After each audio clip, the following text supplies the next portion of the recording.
PodCastle, episode 798 for Tuesday the 1st of August 2023. Squalor and Sympathy by Matt Dovey. Read by Louise Ratcliffe and rated PG-13.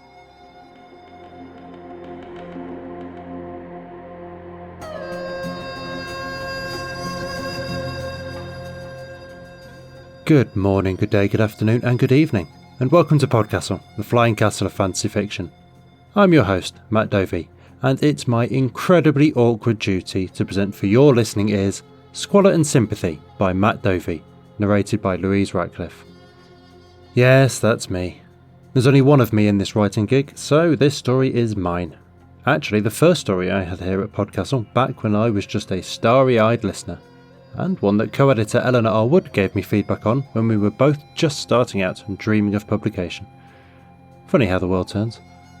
It's been chosen today by returning editor Graham Dunlop as part of our 15th anniversary celebrations, with whom there is, of course, an interview at the end of the episode, so do stick around for that, if only to hear me squirm as Graham compliments my story and I have no idea how to handle it.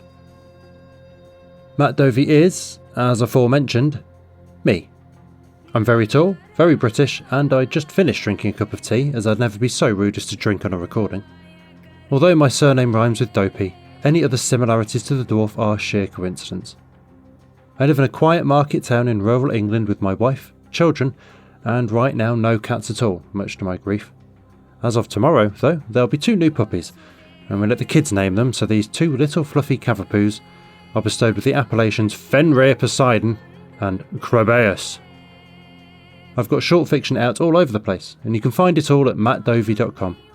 And although I'm cutting back significantly on social media, or trying at least, you can just about still find me on Blue Sky as @mattdovey.com and Instagram as @mattjdovey. Louise Ratcliffe is a scientist and an artist. She spent her school days either trying to blow stuff up in chemistry or creating angsty pieces of writing and performance art. She is originally from England and came to New Zealand as a souvenir from an OE. She is currently doing everything she never planned to do out in rural Waikato. And now pay attention, for our tale is about to begin, and rumour on the factory floor says it'll happen right here.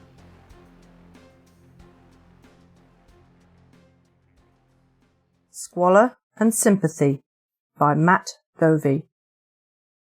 Anna concentrated on the cold, on the freezing water around her feet and the bruising sensation in her toes. So cold, so cold, so cold, she thought. A prickling warmth like pins and needles crackled inside her feet. It coursed through her body to her clenched hands and into the lead alloy handles of the cotton loom. Each thought of cold kindled a fresh surge of heat inside and pushed the shuttle across the weave in a new burst of power. Anna's unfocused eyes rested on the woven cotton feeding out the back of the machine. It looked so warm. The constant clacking of looms that filled the factory changed tempo, quieted slightly. Anna glanced to her right where Sally White worked. Sally was standing, her feet still in her water bucket, and talking to herself. "Sodding thing, gone and jammed on me again, no wonder I can't meet numbers." She was peering into the loom at where her shuttle must have caught. "Here, let me help." Anna took her bare feet out of the bucket and stepped over. Her own shuttle slowed and stopped as she released the handles. "You can't, Anna. If Shuttleworth sees you've stopped work, there'll be hell to pay. I'll get it sorted. Don't you worry about me. You look after yourself." Sally's fingers were deftly picking at threads of cotton, darting in and out like a chicken pecking for seed. She had good reason to be so delicate.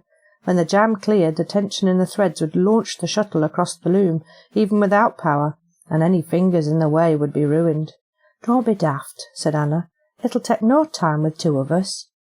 She tucked her dark hair behind her ears, then reached in and held the shuttle, letting Sally unpick the knots and tangles more easily. "Oh, you've a good heart, you have, Anna. I do like you. Ain't many folk like you around no more. The world's a selfish place these days, and always looking out for itself. I'm glad you're in it to look out for others still." Anna stared up at Sally. Her hair and skin were so pale as to be almost white, especially in the weak sunlight of the factory. She was only 22, Anna knew, only 5 years older than Anna herself, but she looked worn through like milk watered down too thin. "Why don't you say something about this shuttle?" asked Anna. "It's near one out." "I can't say out about it. If I say I need a new shuttle, it'll get docked from my pay, and I can't afford that. I'm already having to work double shifts since my George shipped off to India with the company. A new shuttle would cost me a week's pay, and I can't have my Charlotte going hungry all that time, little angel." Sally unpicked the last knot and pulled her fingers back quick-like. Anna released the shuttle, and it flew across the weave, sliding to a rest. "She not old enough to earn something herself yet?" asked Anna. "My Charlotte? Oh, no, not yet. Well, I mean, she's 5 now, and I hear they're using kids that young down the lead mines, 'cause they scare easier at that age. They send them down to get all frit up by the dark, and then they sit 'em in a bucket with a load of mined lead, and them kids look up and see a bit of light at the top of the shaft, and they start lifting the bucket with their squalor 'cause of how they're so frantic to get out." "No!" Anna covered her mouth in shock. "That's awful, the poor buggers."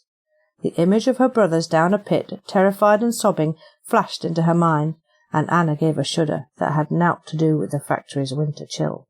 "I know. Terrible how people'll take advantage of them that need the pay. If they tried to take my little Charlotte away from me and scare her like that, I'd tell 'em what for. They'd be jumping down that mine shaft themselves to hide from me, I tell you. The things they do to us desperate folk are awful. I'm not surprised them Luddites are making progress like they are." Sally sat down again, feet in the water bucket and hands on the handles, and started her loom up. Anna peered around, making sure no one was close enough to overhear, then leaned in closer to Sally. "I keep hearing about these Luddites since I started, but who are they?" Sally checked around herself before answering, her voice barely audible over the sound of her loom. Her shuttle never slowed. She had the knack of focusing her squalor without thinking about it. "I hear they started off wrecking machines, right? Supposed to be this one woman called Nellie Ludd, who didn't agree with engines, said they were instruments of cruelty and shackles round the pole. No one's ever seen her, but there's this whole following now, and they aren't just wrecking the odd machine any more. I hear they're threatening to shut factories down, if Shuttleworth won't listen to their demands." "What they asking for?" "Saying they're the voice of the people, right? That everyone's getting worked too hard and paid too little, and it ain't fair to take advantage of people's suffering to drive machinery. Squalor's a gift from God to help them what need it most, and twisting it like this is the devil's work." "Sir John ain't that bad as they go, though, is he? He don't hurt no one to coax their squalor, not like some I've heard of." "Anna Williams!" boomed a voice. Anna startled in shock, and saw Sir John Shuttleworth on his balcony. He stood with a speaking trumpet reading a sheet of paper, probably a list of names against looms so he could pick her out from the floor. She glanced back at her shuttle, stationary on the weave. Sir John lifted the trumpet to his mouth again. "Come up to my office, please, Anna Williams." Anna picked her way across the factory floor, rough stone hard on her bare feet. The clattering and clacking of the shuttles beat against her ears as her heart beat against her chest. She passed row upon row of grim-faced women, all with their feet in water buckets, all gripping lead handles tight. The cold made 'em needy for the warm cotton coming out the looms, wishing they could wrap themselves in it. That need drove their squalor, and their squalor drove the machines. Sir John Shuttleworth stood at the top of the iron stairs awaiting her. His swept-back silver hair was stark against the black cloak he wore. His back was straight, and his hands were clasped behind him. He stared down his hawkish nose at Anna as she climbed, and indicated his open door. She hadn't been in the office before. It was rich and warm, all mahogany and gilt, but the smell was what stood out. Where the factory floor was the single sharp note of sweet cotton, the office was earthy and musky and full of subtle scents, as complex as a summer forest at dusk. She was about to step onto the plush rug before the desk, eager to feel its softness between her toes, when the noise of the factory cut out, and Sir John's voice said, quiet and dismissive, "Please remain on the floorboards. The water from your feet would damage the carpet." Anna set her foot down again, and lowered her eyes as Sir John brushed past. He seated himself, and studied her over steepled fingers. "Miss Williams, pray tell, do I employ you to stand around conversing?" "No, Sir John. Be a meek little mouse, that's what he wants." "Are you singularly possessed of the unique ability to drive your loom without actually being sat at it?" No, Sir John. Then kindly explain why you waste my time and factory space on conversations with your neighbour. I was helping her unstick her shuttle, Anna said, lifting her face to look at Sir John. It's getting awful worn, and it ain't fair to make her pay for it. Is your shuttle in full working order, Miss Williams? Well, yes, but then no one else's shuttle is any of your concern. But if you'd just— Enough! Sir John slammed his palm on the desk, cutting Anna off. This insubordination will be noted on your file. She lowered her eyes again. So much for meek little mouse. Can't help but get involved, can you? Sir John shuffled through his papers till he arrived at her file. Your address is Mrs. Hobble's orphanage in town? His voice was no longer angry but curious. Anna didn't trust the chains. Yes, Sir John, I've been raised there these last 6 years, and Mrs. Hobble lets me rent a room still.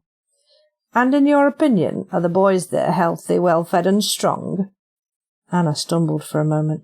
Boys? It was all women on the factory floor. Sally said men didn't have the common sense to make a loom work. They were stupid brutes that could only use fear and anger for their squalor. What could he want boys for? Children.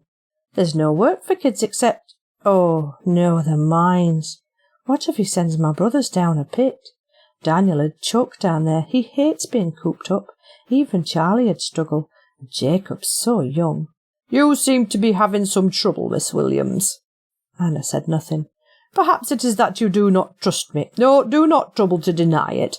I fully expect you have heard mutterings on the floor, especially of late. His face darkened for a moment. He dispelled it with a soft shake.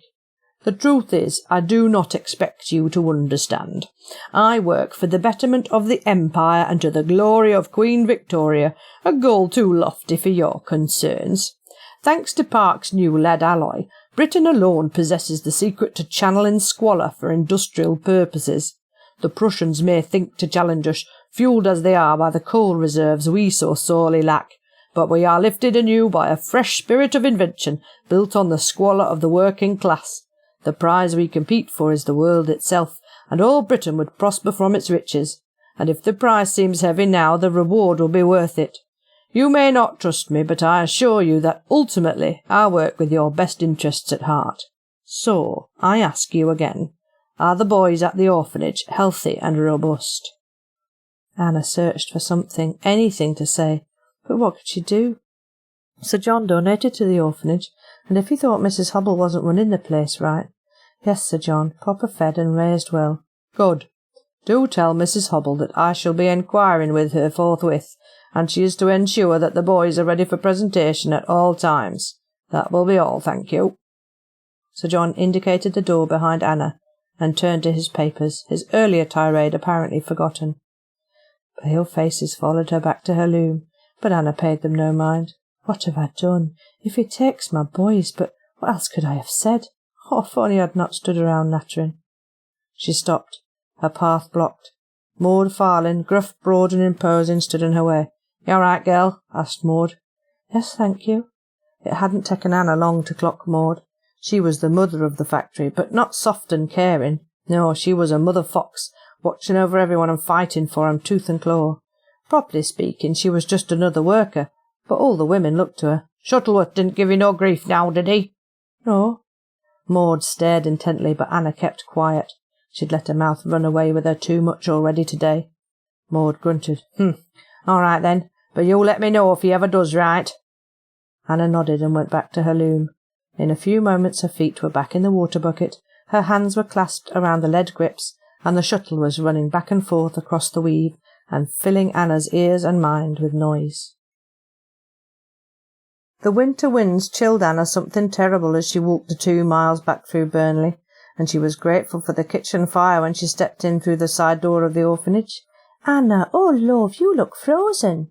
Mrs. Hubble looked up from the tall kitchen table where she stood slicing bread. Her clothes were faded, layering on her round frame, but there was still enough colour in them to clash. Come in quick and shut that door. Here, have yourself a slice. You need something in to ward off a chill.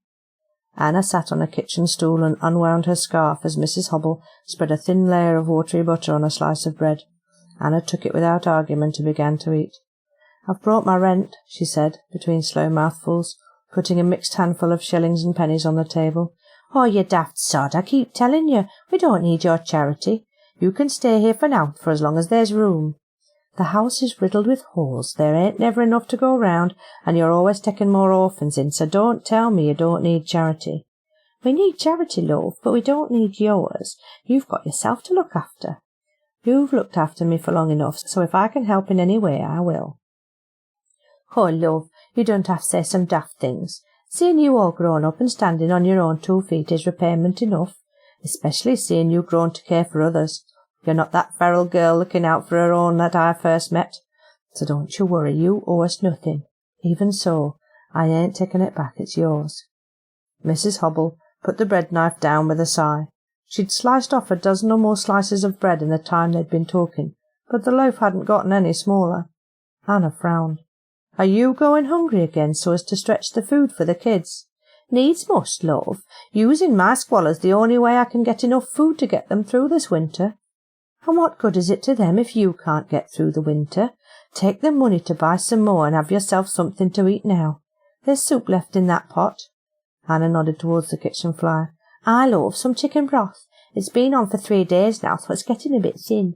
I don't know as it's worth stretching out any longer. You've gone hungry for 3 days? I'm not having that. Get that money put away in your desk and I'll sort us both out some bread and broth. 3 days, you daft bint. Mrs. Hubble smiled, an exhausted smile between cheeks cracked red by winter, but Anna thought she could see some pride there too. All right, then, I'll be back in a jiffy. She went back into the house, skirts rustling as she left the warmth of the kitchen. Anna sliced the last of the bread up, taking care with the knife against the tough stale crust, and then took 2 bowls over to the pot and ladled some chicken broth out. 3 days. I can't hardly remember hunger like that. It must be bruising her insides to be so empty.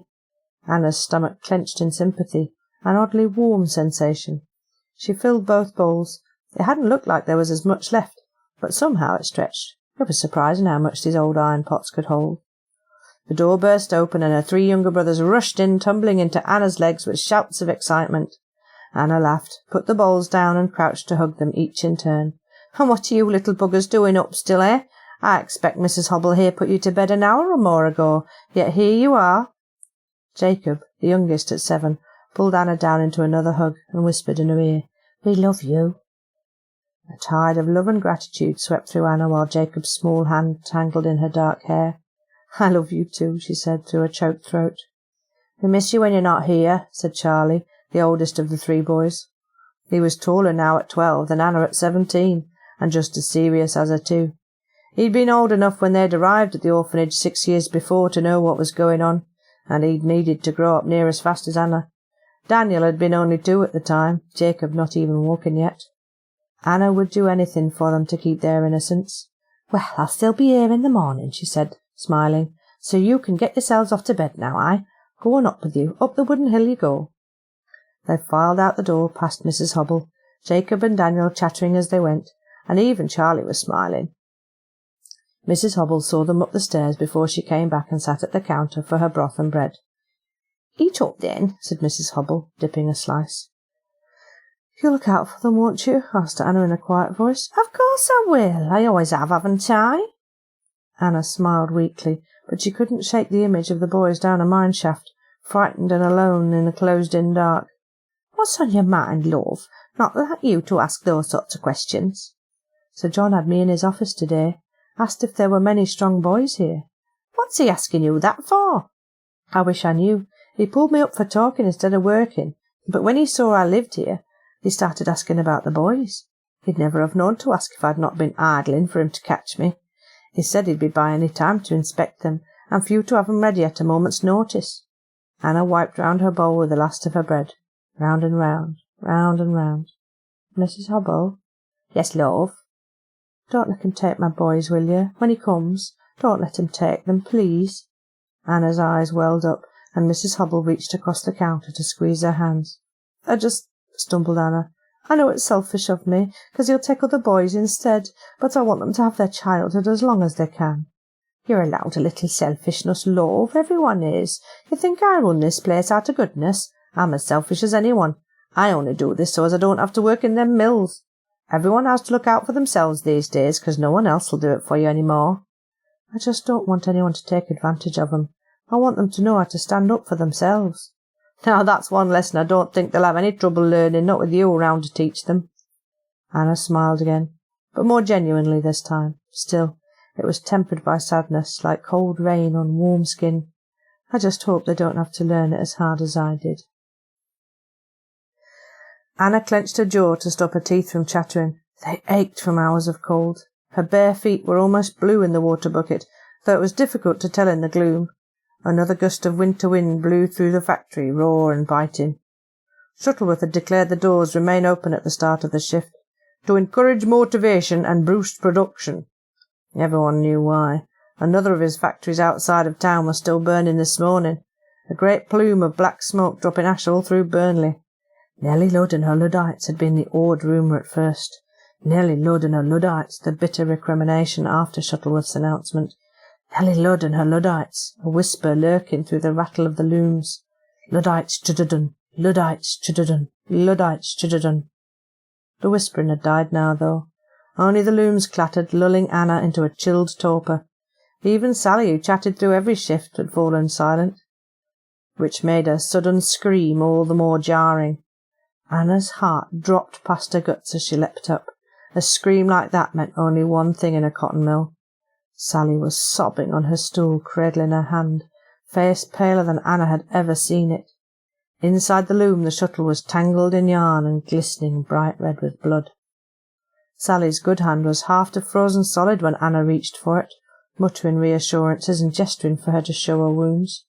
Bloody hell, ain't no surprise her fingers got clumsy if they're that cold. Anna's breath caught when she saw the ruin of Sally's fingers. They were splintered and twisted, bone and tendon showing white through the red ribbon of muscle. A shiver ran through Anna, and her hands clenched involuntarily, itching with imagined agony. "Oh, Sally!" Tears blurred her vision as she wrapped a gentle hand around these broken, ragged fingers. All her sympathy welled up inside, near to choking her, building to a heat in her chest like coals glowing under breath. Sally couldn't work the loom no more, and little Charlotte'd be crying with hunger every night. Charlotte! Sally wouldn't ever stroke her angel's face again, not tickle nor tease her. The heat from Anna's chest started to run down her arm, and she felt sure of it, into Sally's fingers. For a moment she stood there, confusion and astonishment locking her in place. The heat died and her arm loosened, and she lifted her hand away. Sally's fingers were pink and raw, like new skin after a burn, but they were straight and whole again. In a week they'd show no sign of the injury. Maud Farlin stomped up with some of her women and looked to Sally, her gruff face set grim. "What's happened?" Sally was vacant and numb, pale with shock. Maud looked to Anna instead. "Did you see it?" "No, but her shuttle stuck, and there's blood all over the weave. Reckon it caught her as she untangled the threads. Cold fingers ain't fast fingers." Maud grimaced. "Ah, girl, that's the Lord's truth. Well, let's have a look, Sally. See how bad it is." Maud reached thick fingers down and lifted Sally's hand into a feeble beam of sunlight. "Teeth of Jesus," said one of Maud's women. "Don't know as I'd be sharp enough after a full shift to focus my squalor and fix myself that good." Anna kept quiet. What had happened? What was that? "This is on Shuttleworth," said Maud. "I'm amazed we ain't had more of this today. Near as amazed as I am that you fixed yourself up, Sally. Ain't many could do that." She looked at Anna as she said it, looked at her closely before turning to her women. More had gathered as they talked, and Maud raised her voice to them all. "I ain't standing for this. No one should have to risk themselves with these long shifts and cold drafts for his profit. Come on, Sally." Maud put her hand on Sally's shoulders and gently but firmly stood her up and led her out of the bucket of water and up to the front of the factory floor beneath Shuttleworth's balcony. Anna got caught up in the group of women and hustled along with them. "Shuttleworth!" shouted Maud. The factory slowed as all the women turned, uncertain what was happening. No answer came from the office. "Shuttleworth!" Maud's voice echoed in the silence. All the looms had stilled. Thin cloth whispered as women stood and joined the crowd. "Shuttleworth!" The door opened at last, and Sir John stepped out, expression distracted and annoyed. He seemed surprised to find the mass of workers staring at him and his factory halted. The anger in the air broke through his arrogance for the briefest second before he regained his composure and set his hawkish face in a mask of disdain. "Pay will be docked for this stoppage. Further punishment will be meted out to the ringleaders in due course, but I have more pressing appointments in town." "In town? Oh, Christ, not the orphanage. I've got to get to the boys." Anna tried to wiggle her way out of the crowd, but she was held in, pinned at the front of it all. "I will return at 2 hours past dusk, and I expect you all still to be working," continued Shuttleworth. "If production does not meet my expectations, then I have a number of newly redundant workers in need of fresh employment." He turned to leave, black cloak flaring out as he spun. Maud said, "We'll not stand for this any more, Shuttleworth." If the floor had seemed silent before, it almost ached with the absence of sound now. Anna could feel the wrath in Sir John from here. The way he moved back to face Maud Farley was too controlled, too tight, with none of his usual flamboyance. "I do not care what you will stand for," he said, knuckles white as they gripped the railing, "because it does not matter to me. You think your petty concerns are important when set against the Empire, against progress. You think us less important because we have to worry about food on the table each night." Maud's voice was just as quiet, just as angry. "I think you are less important because you are less important, woman. Learn your place and keep to it, else I will find someone else to fill it. All of you." He stormed down the iron steps and out of the factory, rage in every step. "You hear that?" yelled Maud, face still upturned as if Shuttleworth remained on his balcony. "You hear what he thinks of us?" The crowd grumbled. "He thinks us inferior. He thinks us contemptible. He thinks us desperate." "We are desperate." Anna tried to worm her way out of the crowd, her terror growing lockstep with the mob's fury. "Are you going to let him talk to you like that?" Maud faced her audience now, gesturing roughly. "Put you down like that? He ain't no better than us. He's no God-fearing man like he pretends. He's sent by Satan himself, building his dark mills on our fair moors. He's a canker on our land and a canker on our souls. Why should we let him drag us down with him? Why should we suffer at his tainted hands? No more of this abuse, or his scorn, or his evil, no more!" Maud turned and stomped out, the loom seeming to quake as she passed, all the women behind her. Anna followed out the door and then fled up the road, leaving the mob to their riot. Anna ran for the orphanage, ran with abandon and fear, ran as fast as ever she could. When Shuttleworth's black and gold coach passed her, going back the other way, she ran even faster still. She burst in through the front door and raced through the old house, searching for Mrs. Hobble, searching for the boys. "Hello, love." Mrs. Hobble's voice was soft. "Where are the boys? Where are the boys?" "I'm sorry, love. I tried to keep 'em back. He had me gather all the boys in the front room, and I made sure your lads were tucked away, near hiding behind the sofa, but he went straight to 'em, walked past all the boys standing proud and confident, like he wanted the frightened ones. I'm so sorry, love, I really am." She twisted her coloured skirts between her hands. Anna swallowed back the tears and the screams and the panic. Her throat hurt when she spoke. "It's not your fault. Thank you for trying." She gripped Mrs. Hobble's arms in as reassuring a manner as she could muster, and then turned and fled before she could break down.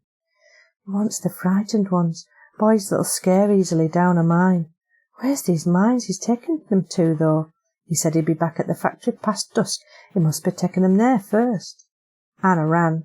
The exhaustion of a full day's shift in the bitter Lancashire winter dulled her thoughts till she became focused on the run to the factory, the run to the boys, eyes glazed and feet pounding and lungs burning like they were on fire.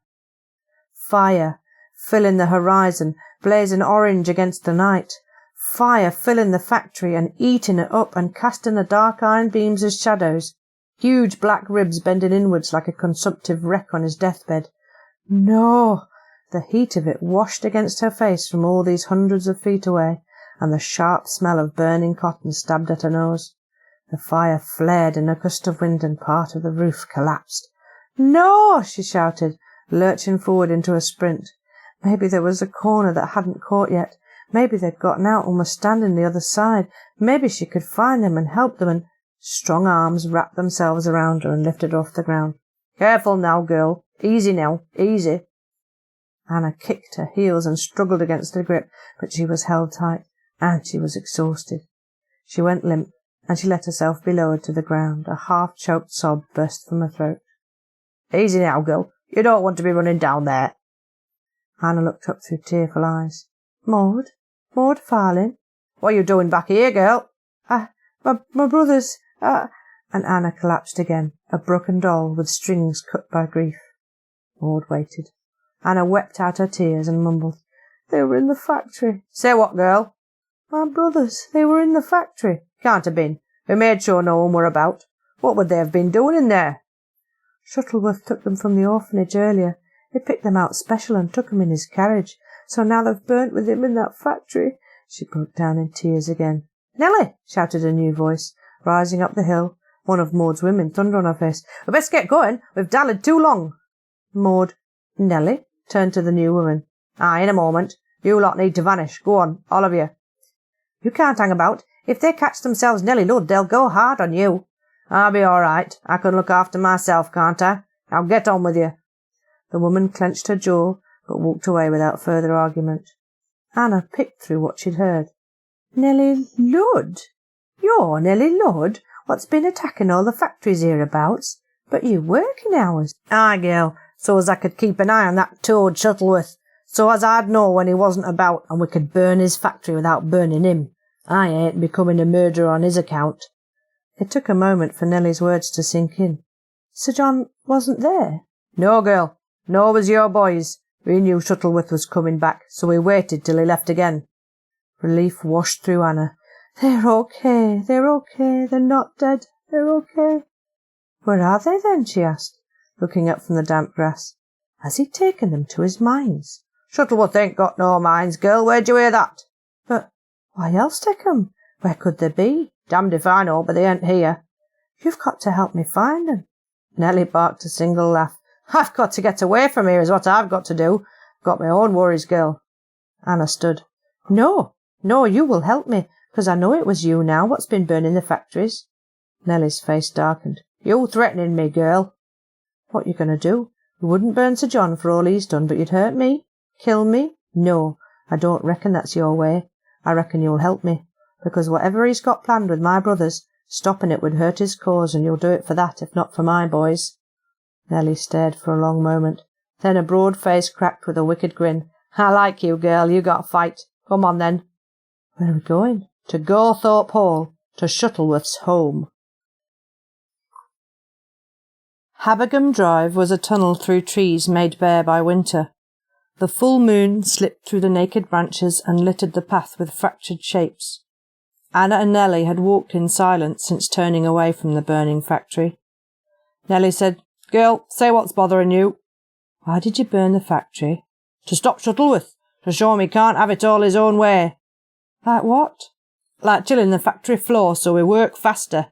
Like us suffering the poisoning from Park's bloody lead alloy. Like paying us in pennies and promises of an empire we've got no interest in." "Like you, then." "Careful how you speak, girl. I ain't like him." "No, burning that factory down to get back at Sir John. There's people on that floor need those wages to eat, for their kids to eat, but you've made the decision for 'em. You've dragged them into your fight whether they wanted it or not." "I'm being brave for 'em. They'd never stand up otherwise." "I expect Sir John would say the same about his empire if you asked him. He's been strong for 'em, shown them how to stand up tall so as they can build something magnificent." "Tell me, girl, how does your squalor work? Yours, mine, everyone's?"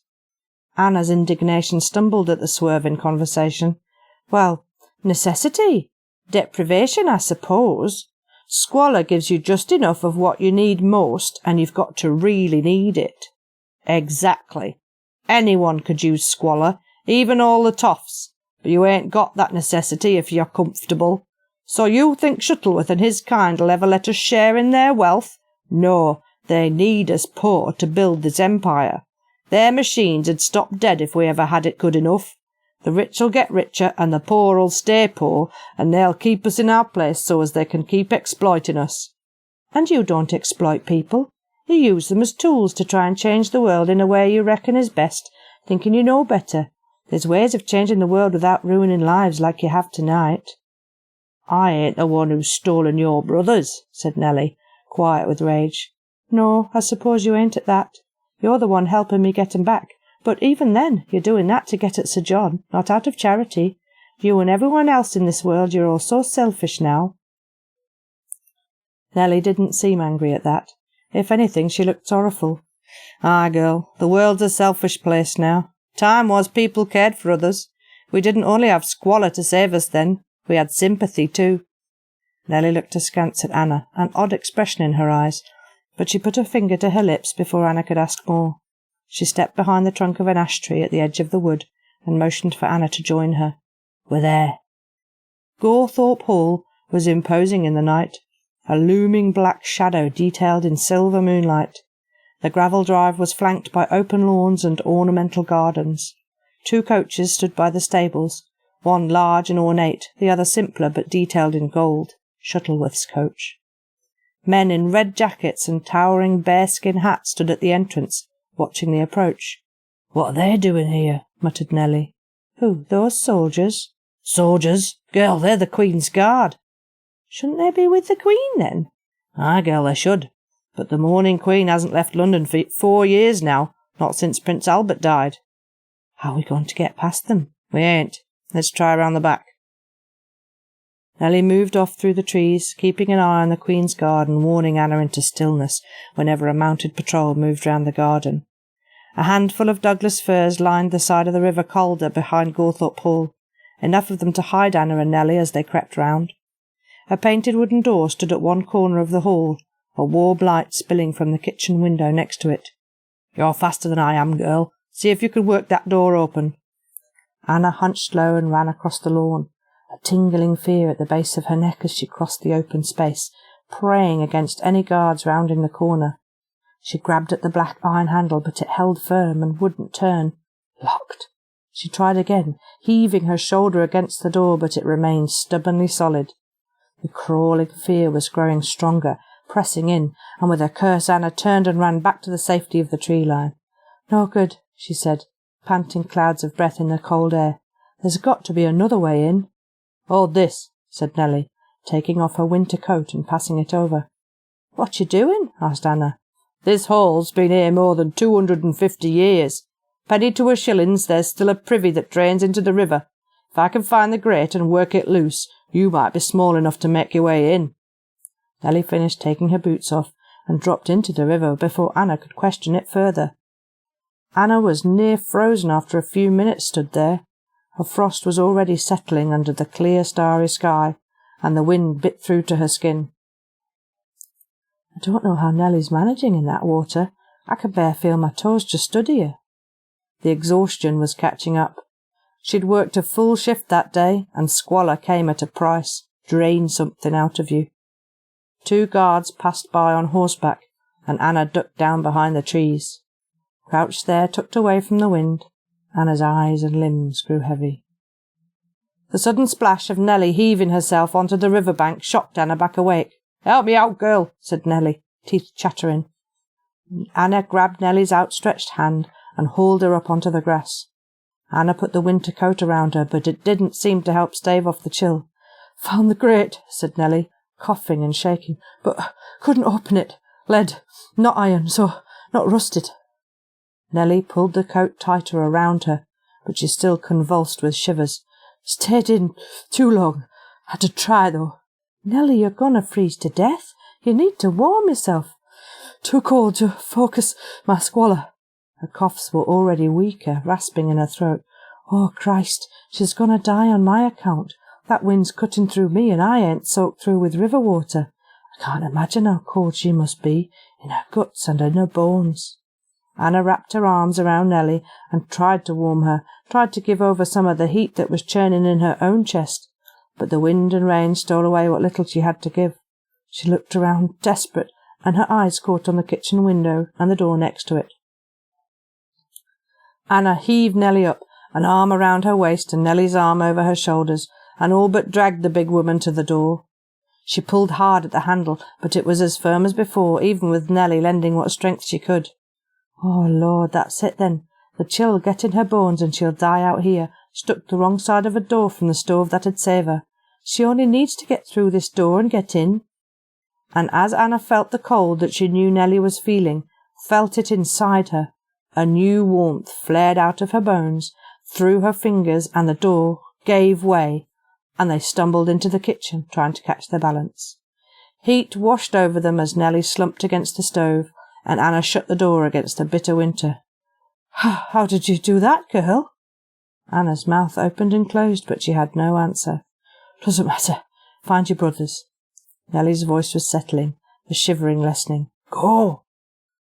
Anna nodded and went to the kitchen door, cracking it open so she could peer through to the hallway beyond. Tall canvases lined one side of the hall. Dark figures looked down from centuries past, repainted as ghosts by moonlight through the full-height windows. Warm light leaked from a door at the other end of the long gallery, but the hallway itself was empty. It seemed all the guards were outside. Anna scurried down the hall, but as she passed through the bright shafts of moonlight, 2 Queen's Guard on horseback turned the corner outside the house, clearly visible through the leaded windows. She ducked inside the door at the end, heart pounding, eyes closed, throat clenched. As the seconds passed with no sound of alarm, she slid to the floor and breathed again. The rushing in her ears subsided, and she opened her eyes. Sir John was in the room, crouched over something in the flickering candlelight. Panic and bile rose up her throat, and Anna cast about for somewhere, anywhere to hide. A plush sofa sat in the corner nearest her, and she scrambled towards it. As soon as she crouched behind the sofa, she peered back round it. A few candles struggled against the darkness, barely illuminating the rich hangings and thick carpets. An enormous chandelier glinted in the half-light above where Sir John crouched with his back to her, busying himself with a wide metal bowl. It must have been 5 foot across, and made of lead alloy to judge by its dull reflection. A bundle of cables trailed off behind an ornate modesty screen. The door opened wide, and Anna pulled herself back into the corner. "Ah," came Sir John's voice, "Your Majesty." Queen Victoria stepped into the room, yards from where Anna hid. She crossed the drawing-room and sat in a large, high-backed chair before the bowl, projecting authority, expectation, and not a little impatience. "Well then, Sir John, let us be on with it." "Of course, Your Majesty. A moment's more preparation," said Sir John with a bow. He moved smoothly from the bowl to the modesty screen, careful not to show his back to the Queen. Anna moved to the other end of the sofa and tried to see where he went, but it was too dark behind the screen to see what he was up to. She heard a whimper from behind it, though, a whimper she knew. "Boys!" A deep thrumming sound swelled up from the large lead bowl, and a cold light cast new shadows across the drawing-room, stealing the darkness Anna had been about to move through. If he's hurt them behind there... The shining figure of a gentleman stood over the lead bowl, floating inches above it as if on a step. He wavered like a mirror under water, and there was a leaden sheen to him. He was staring at Anna with a stern, unblinking expression. The mourning Queen stood and reached out one gloved hand to him. Sir John stepped back into the room from behind the screen. "Prince Albert returned to you, Your Majesty, as promised." "He's calling the dead back? How in the devil's name is he doing that? Oh, this ain't no good thing. It can't be. I've got to get the boys out of here." Anna watched Prince Albert, waiting for him to look away, but he remained completely still. Completely. Queen Victoria stared at Prince Albert, and Sir John at Queen Victoria. Cautiously, Anna slipped out from behind the sofa and along the wall. The shining image of Prince Albert pivoted to follow her, unmoving and static, but always facing her. He ain't real. Sneaking with absolute care, Anna passed inches behind Sir John's back, in full view of the Queen, and saved only by Her Majesty's fixation on the shining apparition. Anna kept her eyes on Sir John, ready to run at the first sign of him turning, until she was behind the screen and stepping over the bundled cables. Charlie, Daniel, Jacob. Her brothers were sat on plain wooden chairs, wide-eyed and terrified. All three held a pair of lead handles like the ones on Anna's loom, cable trailing from the bottom and into the room. Anna rushed to Jacob, youngest of the three and nearest her, and hugged his face to her neck. He felt cold, not winter cold, but deathly cold. "Oh, Jacob, what's going on?" she whispered beneath the resonant thrum of the machine. Jacob pulled his head away and stared over her shoulder, face taut with fear. Anna followed his gaze to a canvas of Prince Albert that hung on the screen. The image was the spit of the apparition in the bowl. Charlie, the eldest, sat in the centre and met Anna's gaze as she turned back. "Charlie, what is this?" she hissed. "Anna, get out of here," he whispered in reply. "We can't risk getting caught." "I'm not going anywhere till I know what's going on. We have to bring Prince Albert back. Sir John told us of the Prussians and their invasion, how we need Prince Albert to stop them rampaging about with their filthy coal machines." "Rampaging Prussians? What nonsense is this? Look, there ain't no way of bringing the dead back. That ain't Prince Albert out there, it's only an image. Please, Anna, we have to do this." Anna looked at Charlie, really looked, and across at Daniel and Jacob. They were terrified, desperate for salvation they needed from Prince Albert. That desperation was driving their squalor and creating the image. She had to get them out of here, but how could she do it without Shuttleworth knowing? If the image of Albert disappeared, he'd know something was up and catch them before they got away. I'd take their place if I could, but I'm frightened enough for Shuttleworth's machine. Oh, if only I could be as scared as them. Think, Anna, think. You've got to feel their terror, like you felt Nellie's cold, like you felt Sally's pain, like... Oh, good Lord, that's it. That's how I've been doing it. It ain't just what I need, it's what anyone needs, if I feel it strong enough.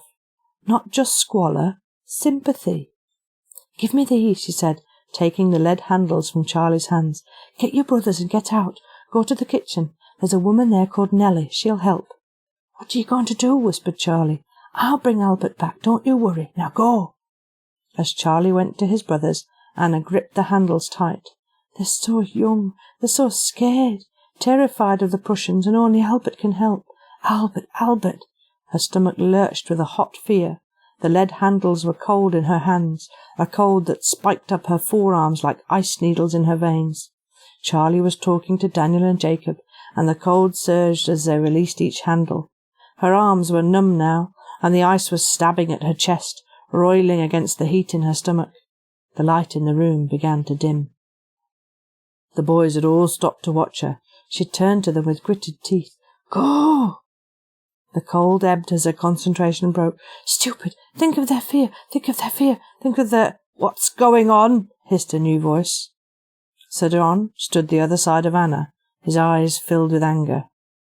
All the fear and terror and uncertainty in Anna, hers and the boys' both, coalesced into a white-hot rage. "You tell me, Shuttleworth, scaring young boys like this, terrifying them? No, you'll not do it to them. I'll do it for 'em." Shuttleworth's face was dark and clenched, quivering with anger. "Fine, do it and drain yourself. Divided amongst three, they would have had the strength to survive, but you will lose your life in this, fool, and see if I care." Another voice broke in. "One is alarmed at the mention of the loss of life." Shuttleworth almost jumped out of his skin as Queen Victoria spoke from behind him.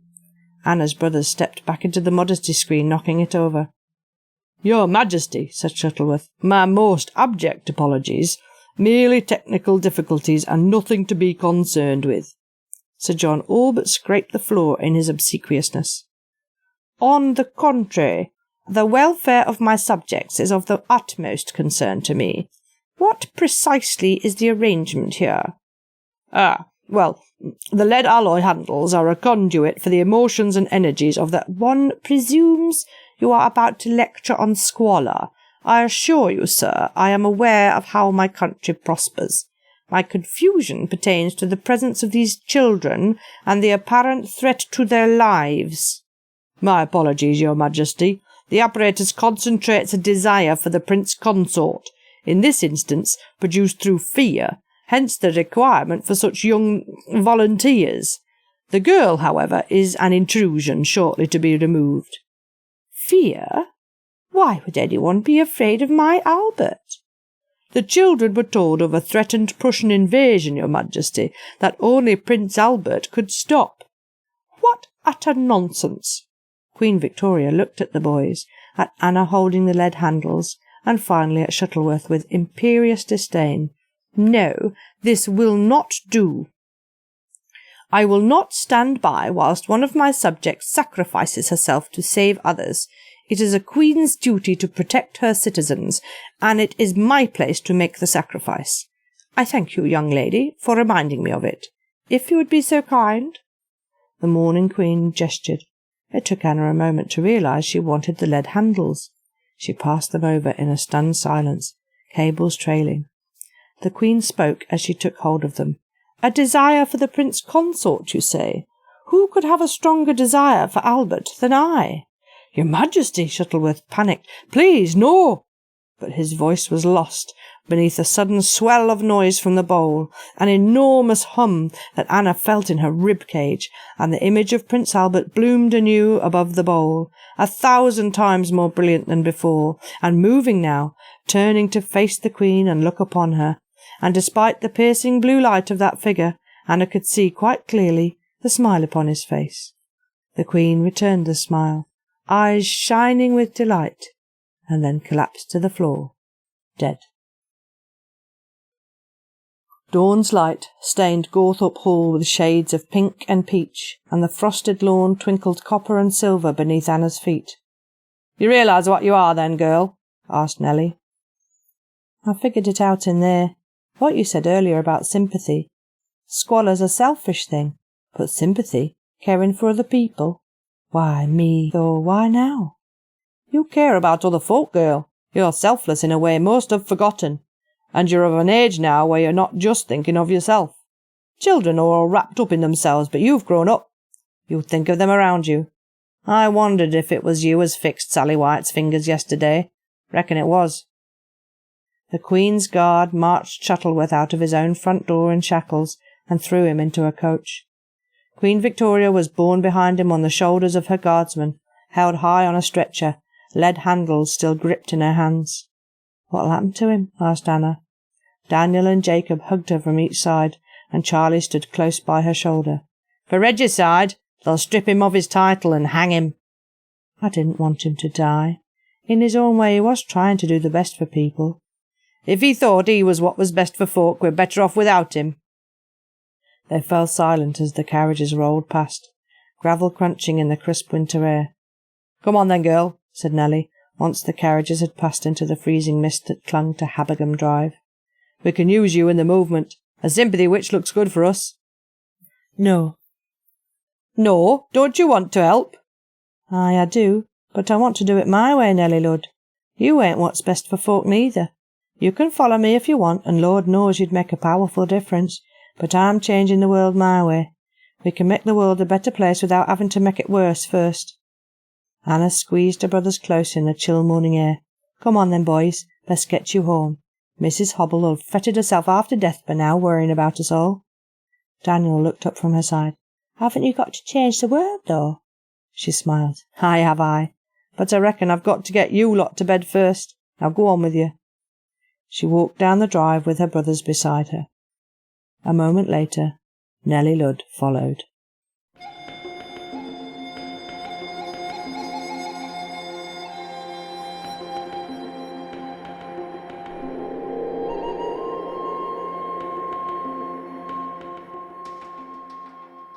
And welcome back. That was Squalor and Sympathy by yours truly, Matt Dovey. And if you enjoyed that, well, I've been everywhere around here. At PodCastle, I'd particularly recommend Clouds in a Clear Blue Sky from episode 667 for something else very British, or The Bone Poet and God from episode 578 for something to make you cry. Or there's episode 653, Why Aren't Millennials Continuing Worship of the Elder Dark, if you want something to make you laugh.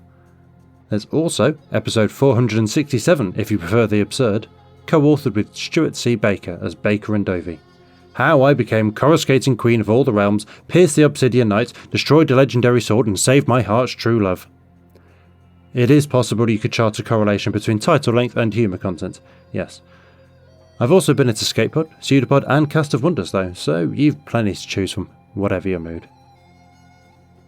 Now, to save myself from the agony of having to dissect my own story here by myself and all the rambling that would entail, let's dissect it with Graham. Graham Dunlop, welcome back to PodCastle. First off the bat, would you like to introduce yourself for those listeners who might not have been around for your original editorial run? Thanks very much, Matt. Hi, I'm Graham Dunlop. Some of you might know me, but some of you won't. I've been around escape artists for quite a number of years, but specifically PodCastle, I was co-editor from April 2015 to January 2017. I used to host the pod, and I would sometimes narrate stories.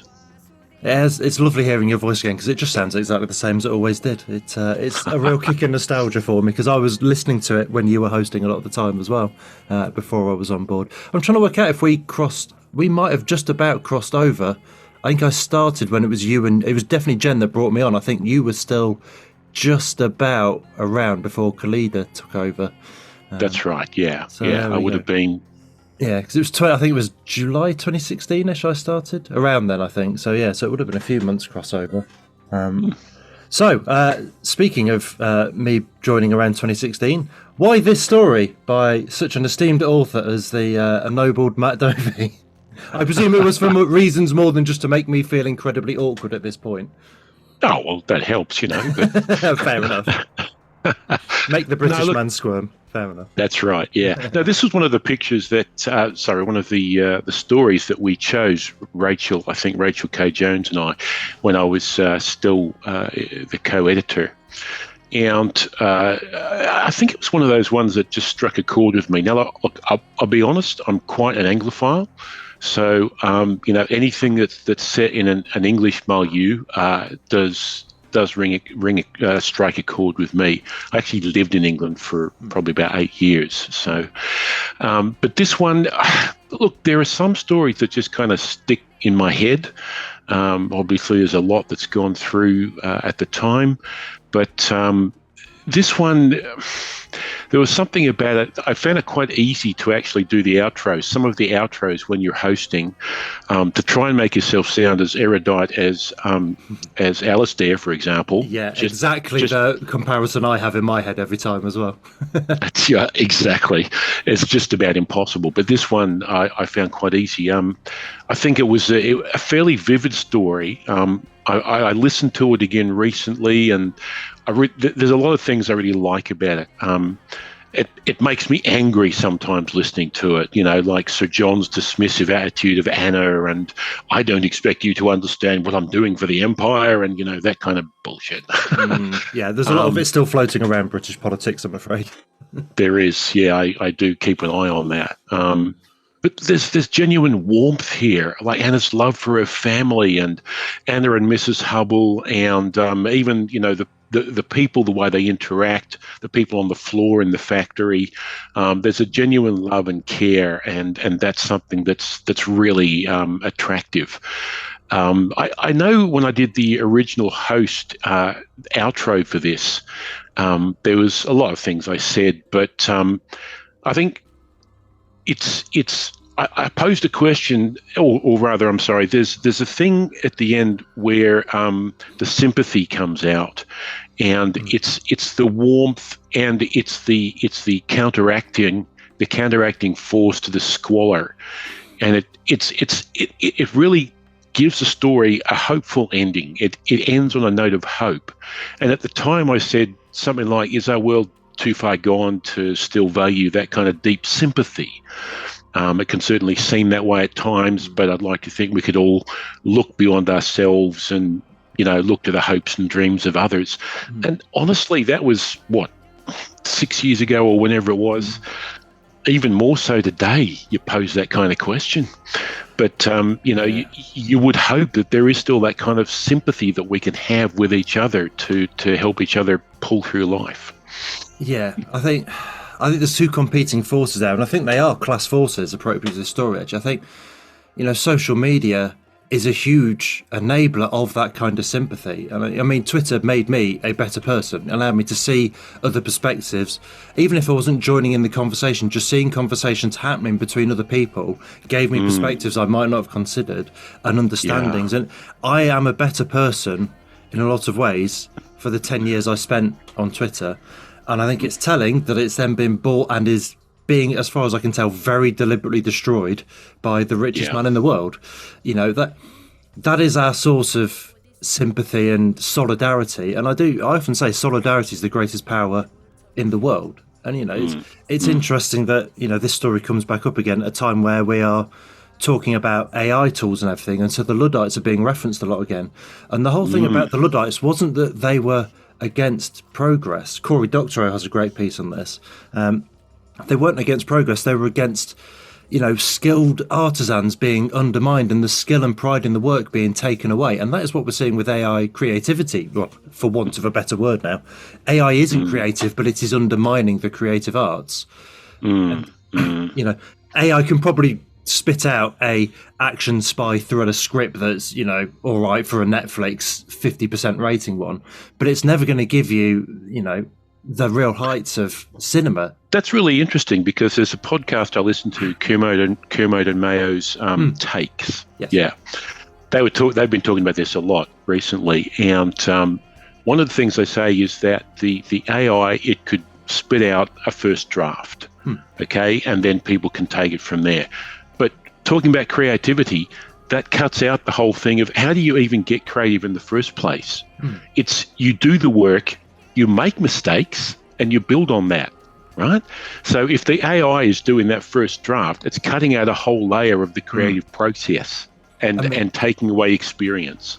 And for me, creativity is in one of the definitions in my head is it's the combination of two novel elements, two things that haven't been combined before. And oftentimes I start sort of writing a story by taking two different ideas and seeing if I can sort of mush them together. But an AI can't do that. It can't take novel things. It can only take things that have already been done, that it's already scanned and interpreted. So it is really taking away that real heart of the creativity. And yeah, you might get layers on top, you know, once humans have edited it a bit, but it's always going to have a cold, dead robot heart, isn't it? Yeah, it is. Yeah, definitely. So I can see those forces of sympathy in the world, but then I can see also the forces sort of aligned and arrayed against it, because, you know, if I'm going to start getting very conspiratorial, a large part of the function of capitalism is to keep us miserable, to keep us malleable and exploitable.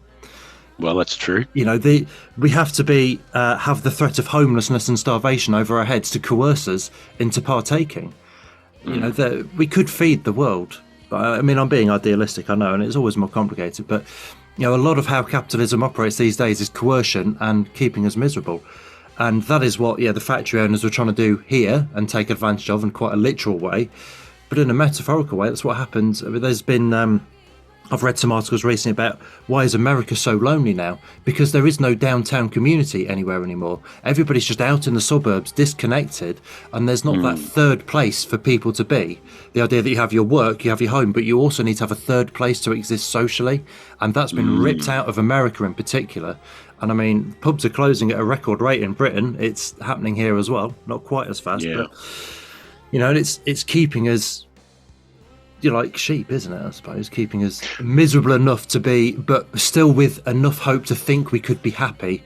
And then we will keep spending the money and keep, tricking ourselves on the treadmill to attain that happiness, isn't it? Yeah, well, that theme definitely comes out in your story. That's one of the things that they say, because the factory owner is very much, I'm doing this for the empire, you could never understand, blah, blah, blah. But later on, Nellie Ludd says, well, do you think that you guys who are being downtrodden are the only ones that can produce a squalor? No, of course not. Anybody can produce a squalor, but you have to have the conditions to make that thrive. And the people who are in power, they're too comfortable, and they're not going to let go of that. No. So there's never going to be a time when this kind of thing that we're using now benefits all of us in the same way that you were talking about with capitalism keeping us down. Yeah, it needs those layers, capitalism, does it? It needs people to be, a working class at the bottom so that some people can live it up. And there's never going to be a time where they share it equally, because then the system collapses. And it's just more literal in the story, I suppose, isn't it? Yeah. Goodness, I've not thought about it for a lot of years, to be honest. I mean, that was my first story, published story. Was it? One. It wasn't my first written one. I had like 10 years of before that, about 5 years before that, actually, of trying to get published. But that was my first professionally published story. That one. So yeah, not a bad way to start. It's definitely. Never quite managed to write anything that long ago. It took a while, though. It was about 6 months it took to actually get it into shape, and the initial drafts really didn't explain the magic at all. They showed it, but they never gave any explanation. It just accreted layers of explanation to, so it would make sense to a reader rather than just to me, which, is an important consideration. How do you feel about the story now then? You still okay with it? You still happy with it?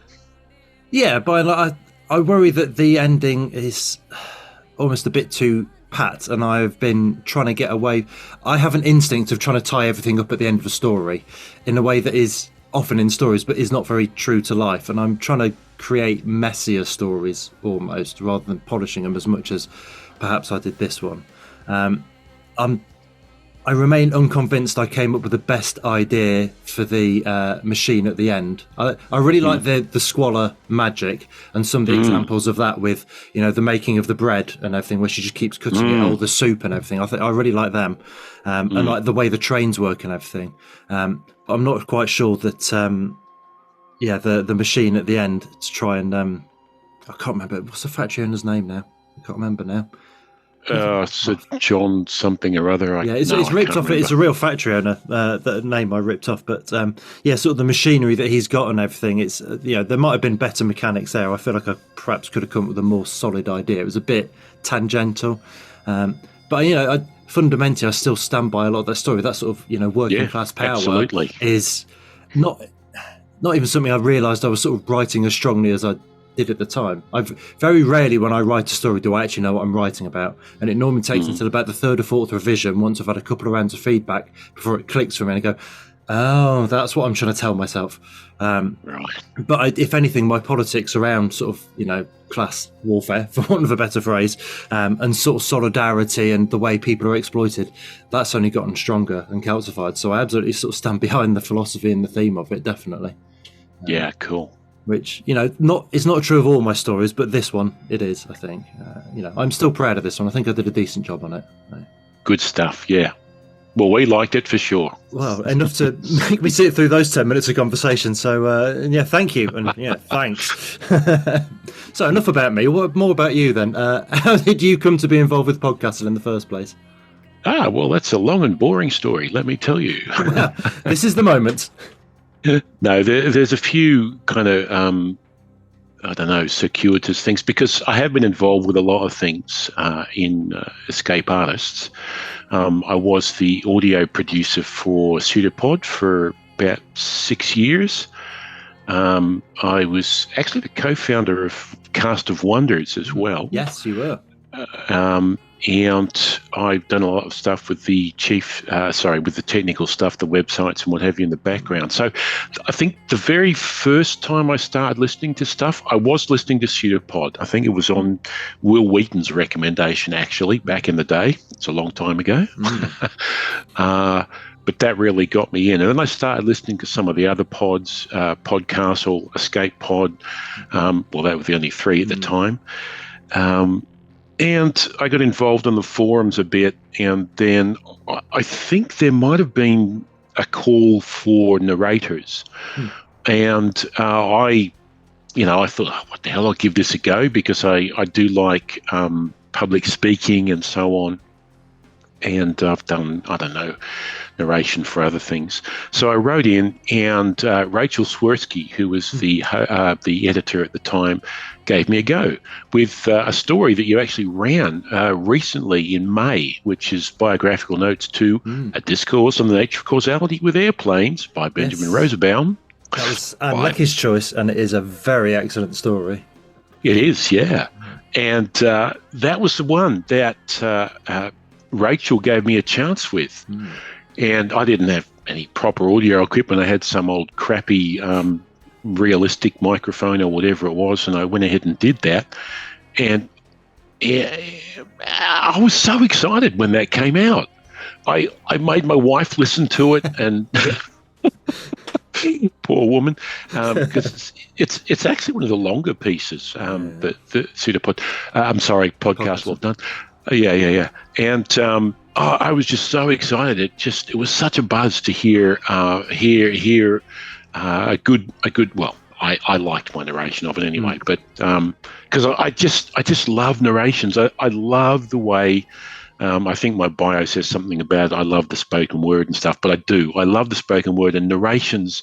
When you get a good narration for a story, man, it just lifts it. It's a magical thing. It really is. And that was my first in, and that was just amazing. And then it was not long after that a similar thing happened with the audio production for Pseudopod. So I wrote in for that and said, hey, I'm interested in doing this. I didn't know a thing about audio, honestly.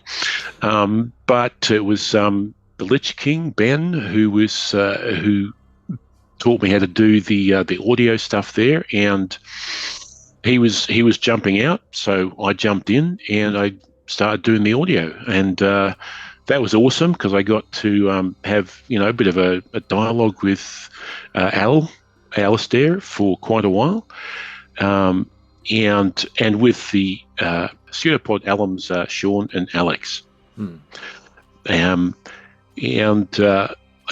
I got to hear narrations. I got to hear lots of very erudite stuff from Al. I just honestly, the guy's erudition is amazing. I don't know how he does it.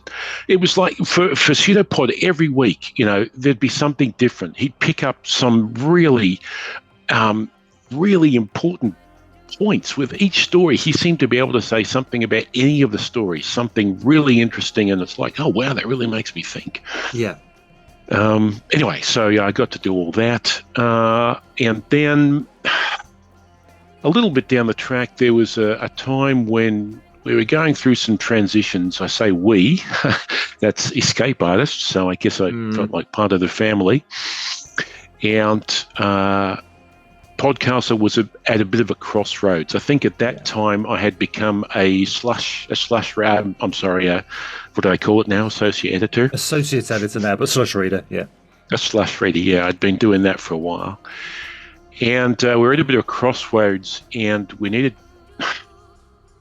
something to carry us through. So I volunteered to be co-editor along with Rachel K. Jones. And so I stepped into a whole other area. Now, I talked about audio production. I hadn't done anything like that before. And this whole thing with Al's erudition, that's like a bit of a recurring theme to me. I'm like, God, this guy knows all the stuff. How can I do an outro like him? And it was the same with the editors. Some of the people I think had been semi-professional editors or whatever of stories before. I never done anything like that. I'm just a reader, right? But we stepped up, and I learned a lot of stuff about the kinds of stories that PodCastle likes to run. What would make a good. Well, you can't see the air quotes I just did, but a good PodCastle story. Yeah. And working with other people as well. So that was great. And, a lot of learning on the job then throughout. Very much so, learning on the job. Yeah. Let's leave it there. A couple of years in. So what is it you've got against Escape Pod that you've never worked there then? Given that you've done Cast of Wonders, Pseudopod and PodCastle, why do you hate science fiction, Graham? Well, I don't exactly hate science fiction. No, I don't. I don't hate science fiction. I don't mean that. No, I do. Yeah, I've narrated a few stories for them, but comparatively few. It's just an area I never crossed over into. Possibly there was more crossover between Pseudopod and PodCastle or something. I don't know. And to be fair, you co-edited one, audio produced another, and founded a third. I mean, you can't really be too upset that you only happen to narrate a few stories for the fourth. I think you've got a pretty good track record there.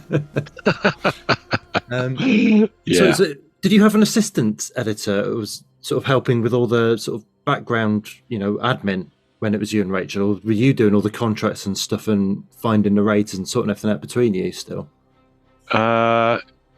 we had Khalida Muhammad Ali, who was the assistant editor. Right. Yeah. And we had a bunch of associate editors, of course, and from the start, we had, I think Rachel and I were coached a lot by Dave Thompson, who is a long-time editor. 5 years. Yeah, exactly. Yeah. So I think a lot of the mechanics were already in place, and we just had to follow what had already been done. Yeah. So by that point, it was kind of recognisable what the team is and the structure is now. Then I suppose, really, because you still had Priya as your audio producer. Then didn't you? That's right. Yes, we did. Yeah, so it's still the same sort of setup as now, because obviously early on it was just Rachel and Anne at the very beginning. Yeah, that's right. But it transitioned because we weren't pro-paying when you took over, were we? I think that was under Jen that happened. I think that's right. Yeah, yeah, we were, because PodCastle, in fact, all of the pods probably started out basically as reprint kind of things, as it were. But I think by the time I got to it, we were maybe, 30-40% original, and we maybe increased that a bit as we went through, which is one of the things I'm really happy about. Yeah. It's great now that all of the pods are, launching pads for original, new original fiction. It's awesome stuff, yeah. Yeah, especially when it's a debut author. I really love that. Yeah. It's with someone's first story. That's a real sort of privilege, a real honour to be able to do that. I always enjoy that one. I agree. There's probably going to be a lot of answers to this question, given that you said you parachuted in with no prior experience. But what surprised you about editing at PodCastle that you didn't expect going in? Look, let me put it this way. It broadened my horizons a lot. Okay, because one of the things that PodCastle is about is inclusivity. Yes. So it's a very, very inclusive team, and it's a very inclusive editorial policy as well, for all genders, for all types of people, all cultures, all everything like that. And look, I'm Australian. I'm of a certain age. I had a very white bread upbringing. Yeah. Okay. So what PodCastle did for me personally was to broaden my horizons, and that kind of surprised me, because I wasn't really expecting that coming in. No. I had to learn a lot about what would be a good story, what would make for not good elements of stories, things that would be considered creepy because they were just not from a perspective that isn't a white correctly. man's. Yeah. Yes, exactly that. Yeah. That kind of took me by surprise and turned me around a bit. Yeah. So it was. No, I don't think there's anything to be ashamed of in that, because we're all, initially at least, only products of our environment and the culture around us that we're not in control of. When we're being brought up, we just inherit what's around us without any awareness. And it's having that ability to become aware and grow out of it that is, the real measure of someone, I think. So I don't think there's not any shame in having had regressive attitudes in the past where you've picked them up from the environment you were in. You were in Australia. I'm grown up white and middle class in Britain. I inherited a lot of stuff from culture around me in the 90s. But it's once you become made aware of those prejudices that you've picked up and those inequalities in the world, it's how you respond at that point, I think, that is your true measure. And if you choose to take the path to growth, it's not an easy one, but it's the only one you can morally take, isn't it? That's true. It is something that I've always noticed in podcasts. It is a real deliberate, conscious choice to try and be broad as a team and as stories we tell and everything. And fantasy can really slip into that. There's definitely a flavour of fantasy that appeals to certain regressive political types. That sort of white, medieval, European milieu where, there can't possibly be black people. There weren't any about them. Well, have you actually looked at any of the sources? Because actually there were plenty. Hell of a lot of international trade. There were black people in Britain in the Roman times, so the sure as hell were after. You just don't want to see any face that isn't white, and just say that, please, instead of trying to... But yeah, so fantasy, I think, is always at risk of slipping back into sort of those models, and podcasters always very consciously fought against it. And I mean, last year we did the Indigenous Magics call specifically for, we don't want anything European, we want all the other fantasies that we know are out there but have never had the opportunity to sort of be told. Because it's, you know, you're talking magic, there's so much more to it than just, it's a bit Lord of the Rings, isn't it? You know, Yeah. I absolutely adore Lord of the Rings, but there's a lot more to it than that. That's right. Yeah, absolutely. What sort of change that you made or decision you made during your time here then are you sort of most proud of? Something you can still see sort of in the show today? Well, I think the move toward original fiction, I won't say that I came up with that at all, but certainly I think Rachel and I, and then Jen and I, and, you know, on from there, the focus on original fiction and trying to get that through, that's probably what I'm happiest about. I don't see myself as particularly progressive as an editor. I probably think of myself more as, hey, I help keep this thing running. Yeah. But I guess that's on what it that needed point, at the time, though, I think. I mean, I've heard the story from Al as to what sort of happened in the background, and after Dave and Anna stepped down, there was a chance this whole thing was going to crash for the things that were going on. And you and Rachel came in and steadied that ship and built the actual foundations up again. You know, that's important stuff. That is right. Yeah, that was the situation, and we did do that. So that I am very, very proud of. And here we are now with our third Hugo nomination. So look at the heights we've reached, built on your solid foundations that you gave us. Fantastic. So after you stepped down from being co-editor, sort of January 2017, as you said, you stayed on behind the scenes for years more. And it's only last year you stopped being our tech barbarian, keeping everything running. And as it turns out, you were here long before doing other things in Escape Artists. What is it about Escape Artists, do you think, that keeps people participating so much and, you know, just wanting to be so involved? Well, yeah, I think I kind of referred to it before. There's a bit of a family feel. It probably depends on, I don't know, how close you are to the centre or something. But look, it's...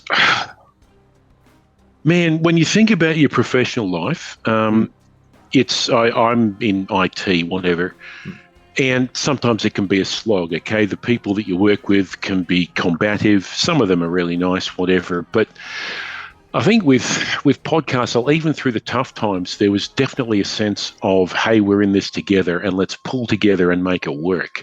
Yeah. Definitely like the best kind of family that will...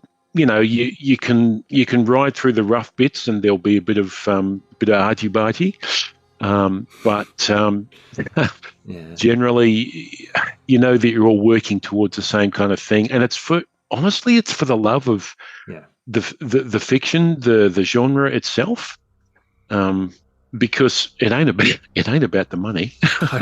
No, it's not. But I'll tell you something, actually, because I'm in Australia, okay? So when I got involved, I had never met any of the people here, and I still haven't met some of you. I've never met Al or Marguerite in person.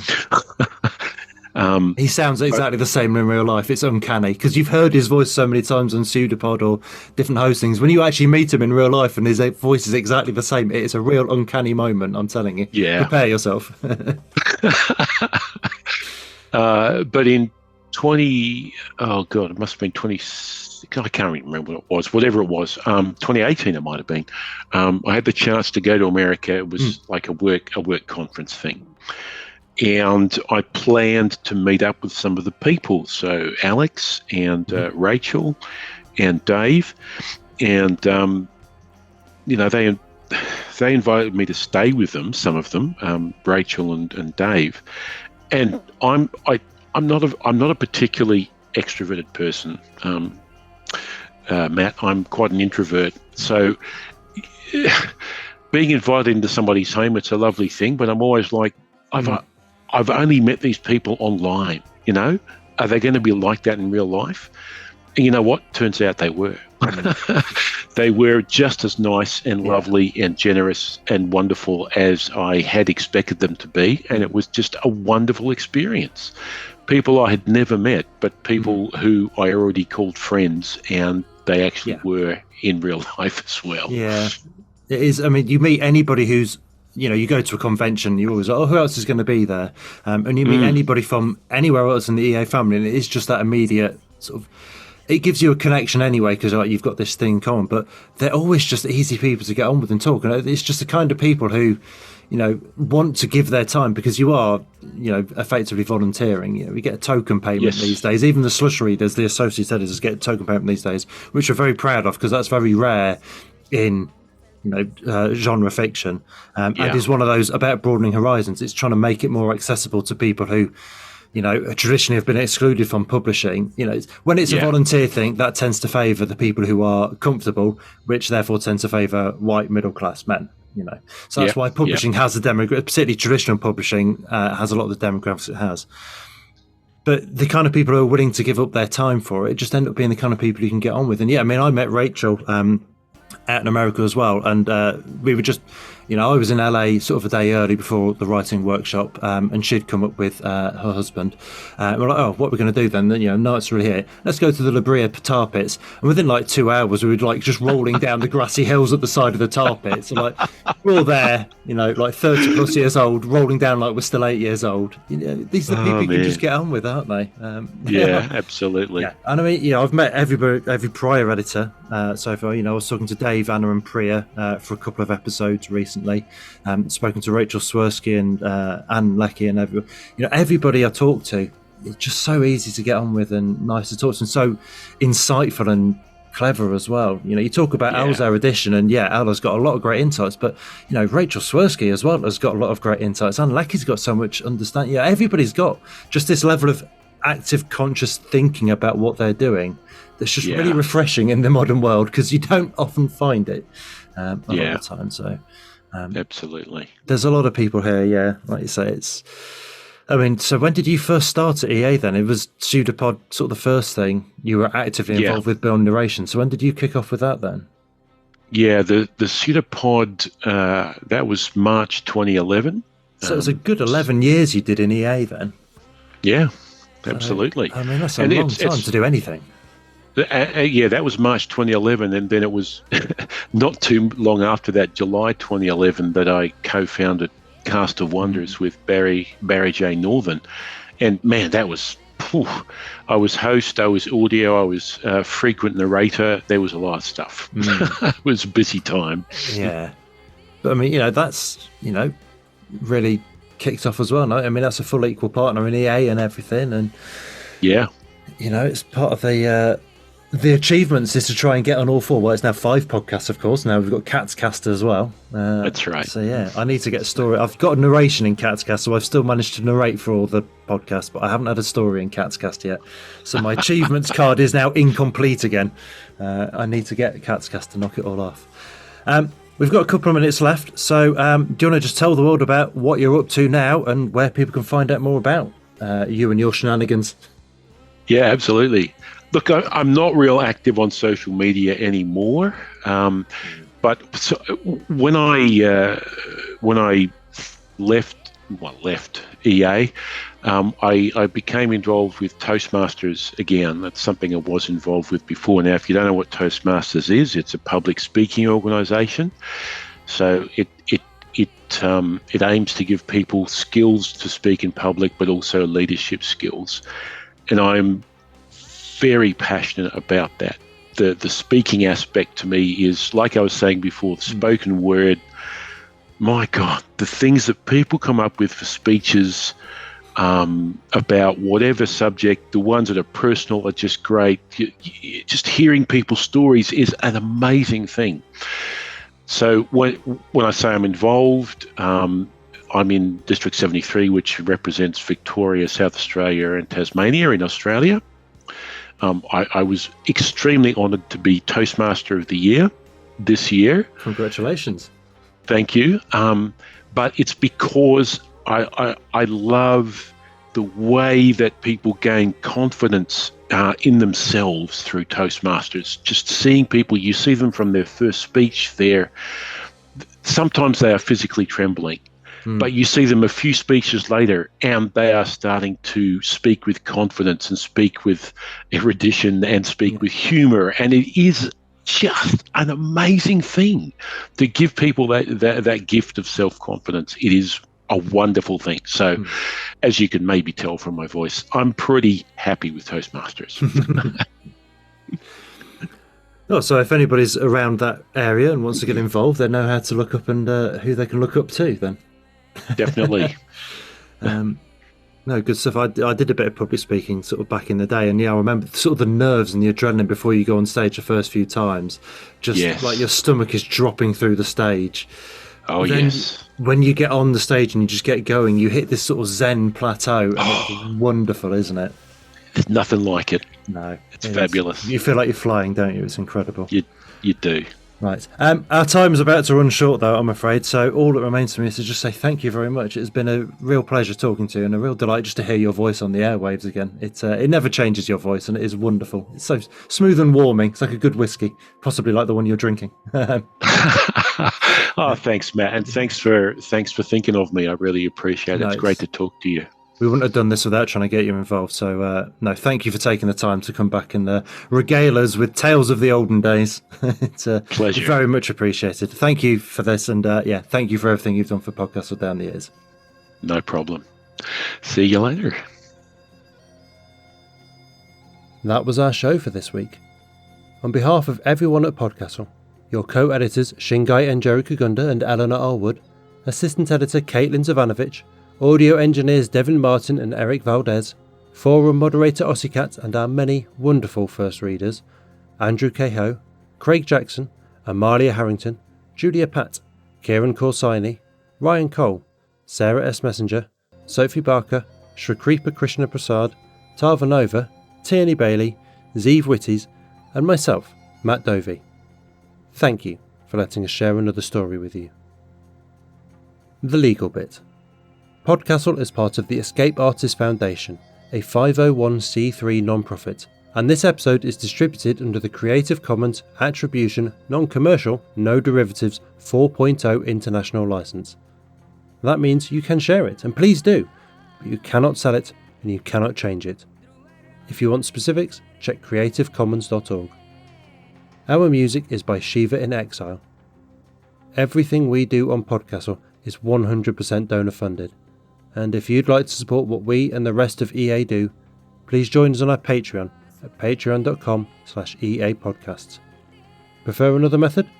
There's details for supporting us via Twitch, Amazon Prime, Ko-fi and PayPal on escapeartist.net.